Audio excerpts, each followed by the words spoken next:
பிரீத்தாவுக்கு வாழ்க்கையே வெறுத்து போயிருந்தது. ஒரு காலத்தில் கலகலன்னு சிரிச்சு சந்தோஷமா இருந்த வீடு இப்போ சுடுகாடு மாதிரி கிடக்கு. கணவன், ஒரே மகன், 2 பேரையும் அடுத்தடுத்து ஒரே வருஷத்துல இழந்துட்டா. அவளுக்குன்னு இனி யாரும் கிடையாது. இந்த உலகம் அவளுக்கு வெறும் சும்மா தான். வயசு 30 கூட தாண்டாத இளம்பெண். இந்த வாழ்க்கையை எப்படி கடக்கிறதுன்னே புரியல. காலங்கள் உருண்டோடினாலும் பிரீத்தாவின் மனசுல இருந்த பாரம் குறையவே இல்லை. தனிமைங்கிற பேய் அவளை உள்ளுக்குள்ளேயே அரிச்சுக்கிட்டு இருந்துச்சு. ராத்திரிகள்லாம் தூக்கமில்லாம புரண்டு படுப்பா. உடம்பு முழுக்க ஒருவிதமான ஏக்கம். இளமை அவளை விட்டு போகாமலே உள்ளுக்குள்ள ஒரு பெரும் போர் நடந்துட்டு இருந்தது. கணவனோட அணைப்பு, மகனோட கொஞ்சல் எல்லாம் கனவாய் போயிருச்சு. அவளுக்குள்ளே இருந்த பெண்மை ஒரு துணையை தேடி ஏங்கி தவிச்சது. அப்பப்போ இணையத்துல ஹரி எழுதுற கதைகளை படிப்பா. அவர் எழுத்துல அவ்வளவு அனல் இருக்கும். ஒவ்வொரு வரியும் உடம்பை தழுவி இரத்தத்துல ஒரு புது உஷ்ணத்தை கிளப்பும். அந்த கதைகள்ல வர்ற கதாபாத்திரங்களா தன்னை நினைச்சு பார்ப்பா. எல்லாமே அவளுக்குள்ளே ஒரு புயலை கிளப்பும். ஆரம்பத்துல இதெல்லாம் தப்புன்னு மனசு அடக்கி பார்த்தாலும் நாட்கள் போக போக அந்த எழுத்துக்கள் அவளுக்கு ஒரு வடிகாலாக அமைஞ்சுது. ஹரியின் கதைகளில் உறவுகளின் ஆழம், உடலின் தேவைகள், புதிய தொடக்கங்கள் பத்தி நிறைய வரும். அதை படிக்கும்போதுதான் பிரீத்தாவின் மனசுல ஒரு புது எண்ணம் துளிர்த்துச்சு. ஏன் நான் மட்டும் இப்படி முடங்கி கிடக்கணும்? எனக்கும் ஒரு வாழ்க்கை இருக்குல்ல. என் உடம்புக்கும் ஆசைகள் இருக்குல்ல. மறுபடியும் ஒரு குழந்தை, ஒரு குடும்பம், இது சாத்தியமில்லையா? இந்த கேள்விகள் அவளை நிம்மதியா தூங்க விடல. எல்லா பக்கமும் யோசிச்சு பார்த்தா. தனக்குன்னு யாரையும் எதிர்பார்க்க முடியாது. ஹரியின் எழுத்துக்களில் இருந்த நேர்மை, வெளிப்படைத்தன்மை அவளை ரொம்பவே கவர்ந்துச்சு. இந்த ஆளிடம் என் ஆசையை சொன்னால் அவர் புரிந்து கொள்வார்னு ஒரு அசைக்க முடியாத நம்பிக்கை அவளுக்குள்ளே வந்துச்சு. ஒரு நாள் கண்ணாடியில் தன்னை முழுசா பார்த்தா. தேகம் இன்னும் இளமையோடுதான் இருந்துச்சு. உள்ளுக்குள்ளே ஒரு தீ பத்திக்கிச்சு. இந்த வாழ்க்கையை இப்படியே வீணாக்க கூடாதுன்னு முடிவு பண்ணிட்டா. ஹரியை கண்டுபிடிச்சு அவரிடம் தன் ஆசையை சொல்றதுன்னு தீர்மானமா நின்னா. அவளுடைய தனிமையும் ஏக்கமும் அவளை இந்த தைரியமான முடிவை எடுக்க தூண்டின. ஹரியை எப்படி அணுகுவது, என்ன சொல்லுவதுன்னு யோசிச்சு ஒரு முடிவுக்கு வந்தாள். பிரீத்தாவின் மனசுல ஒரு தெளிவு வந்துருச்சு. இனிமேல் தனிமையில் வாட்டிடக்கூடாது, தனக்கென ஒரு குடும்பம், ஒரு வாரிசு வேணும்னு உறுதியா நின்னா. ஹரியின் வலைப்பக்கத்துல தேடி அவருடைய மின்னஞ்சல் முகவரியை கண்டுபிடிச்சா.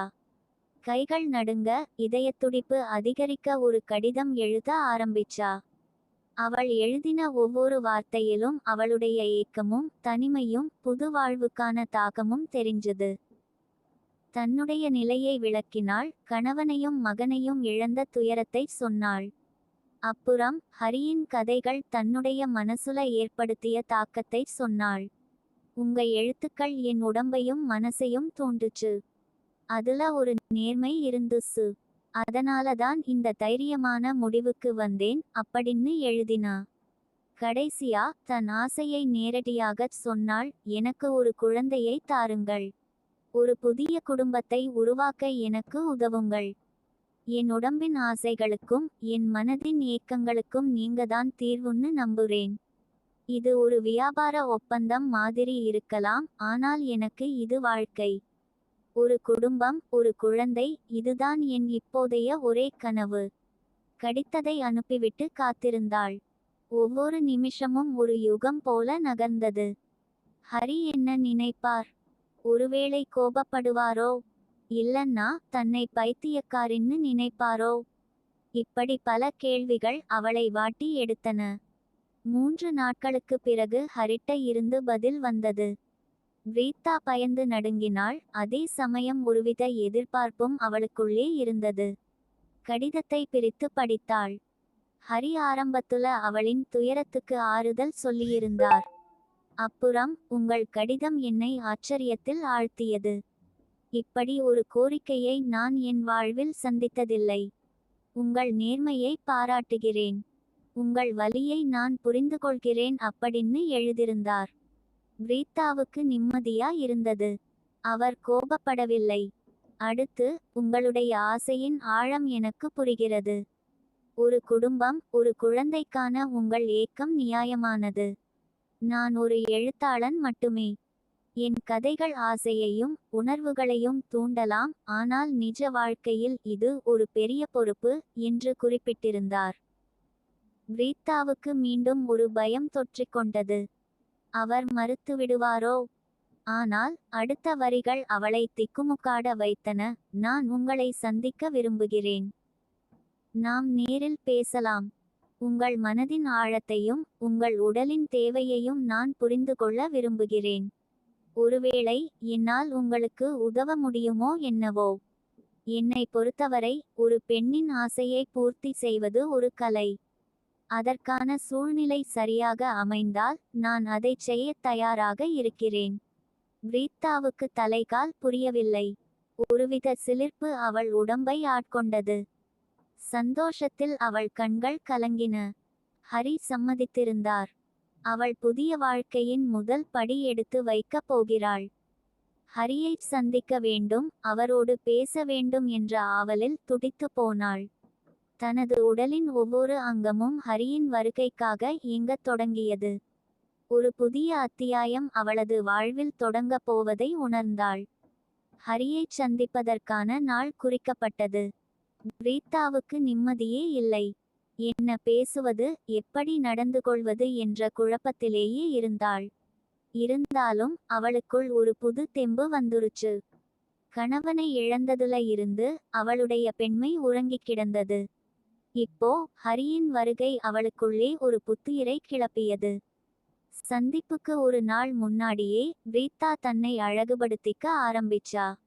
பல நாட்களுக்கு பிறகு கண்ணாடியில தன்னை பார்த்தா. முகம் வாடி இருந்தாலும் இளமை இன்னும் அவளை விட்டு போகல.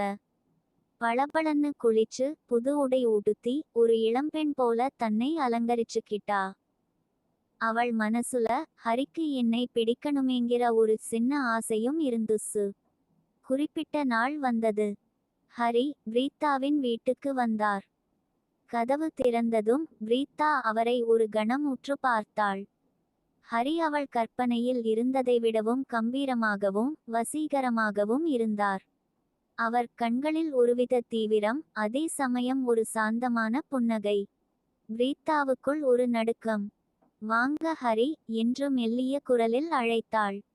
அவர் உள்ளே வந்து சோபாவில் அமர்ந்தார். ஒரு இறுக்கமான அமைதி சூழ்ந்தது.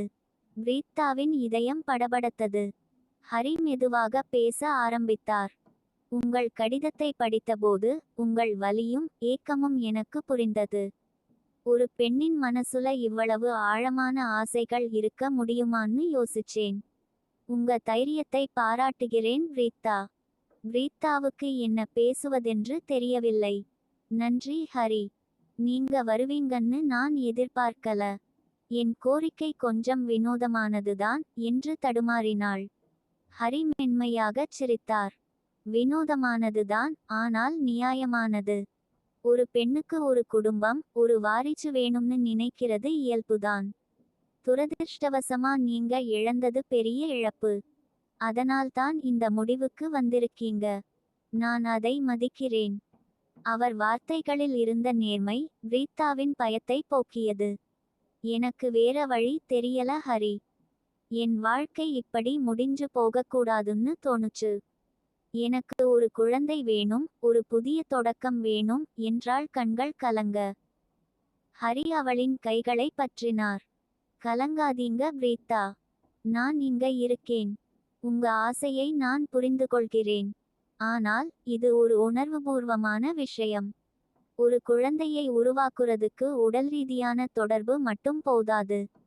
மனதளவிலும் ஒரு புரிதல், ஒரு பிணைப்பு வேணும். நீங்க என்னை பத்தி என்ன நினைக்கிறீங்க என்று நேரடியாக கேட்டார். பிரீத்தா தயங்கினாள். உங்க கதைகளை படிச்சப்போ உங்க எழுத்துக்கள்ல ஒரு ஆழம் இருந்துச்சு. நீங்க உணர்வுகளையும் உடம்பின் தேவைகளையும் வெளிப்படையா பேசக்கூடியவர்னு தெரிஞ்சுது. நீங்க என்னை புரிஞ்சுக்குவீங்கன்னு நம்பினேன். அதனால்தான் உங்ககிட்ட வந்தேன். ஹரி புன்னகைத்தார். நான் என் கதைகளில் எழுதுறது எல்லாமே கற்பனைதான். ஆனால் ஒரு பெண்ணின் ஆசையை பூர்த்தி செய்வது என்பது ஒரு ஆண்மகனுக்கு மிகப்பெரிய சந்தோஷம். நான் உங்களுக்காக அதைச் செய்யத் தயாராக இருக்கிறேன். ஆனால் அது வெறும் உடல் ரீதியான உறவா இருக்காது. அதுக்கு மேல ஒரு புரிதல் இருக்கணும். உங்களுக்கு சம்மதமா? பிரீத்தாவின் முகம் சிவந்தது. அவர் கையை பிடித்திருந்த உணர்வு அவளுக்குள்ளே ஒரு புது சிலிர்ப்பை ஏற்படுத்தியது. சம்மதம் ஹரி, எனக்கு முழு சம்மதம். நீங்க என்ன எதிர்பார்க்கிறீர்களோ அதுக்கு நான் தயார் என்று மெல்லிய குரலில் சொன்னாள். ஹரி அவளின் கண்களை உற்று பார்த்தார். அப்படியானால் நாம் ஒரு புதிய அத்தியாயத்தை தொடங்கலாம். இது ஒரு குழந்தையை உருவாக்கும் பயணம் மட்டுமல்ல, ஒரு புதிய உறவையும் புதிய நம்பிக்கையையும் உருவாக்கும் பயணம். உங்களை நான் தனியாக விடமாட்டேன். அவர் கைகளை பிடித்துக்கொண்டு பிரீத்தாவின் மனசுல ஒரு பெரும் பாரம் இறங்கியது போல இருந்தது. அவளுடைய நீண்ட நாள் ஏக்கமும் தனிமையும் ஒரு முடிவுக்கு வரப்போவதை உணர்ந்தாள். ஹரியின் கைகளில் ஒருவித வெதுவெதுப்பு அவளுக்குள்ளே ஒரு புது நெருப்பை மூட்டியது. அவள் உள்ளுக்குள்ளே ஒரு மாற்றம் நிகழ்ந்தது. இது ஒரு புதிய தொடக்கம், ஒரு புதிய வாழ்க்கை. தொடரும்.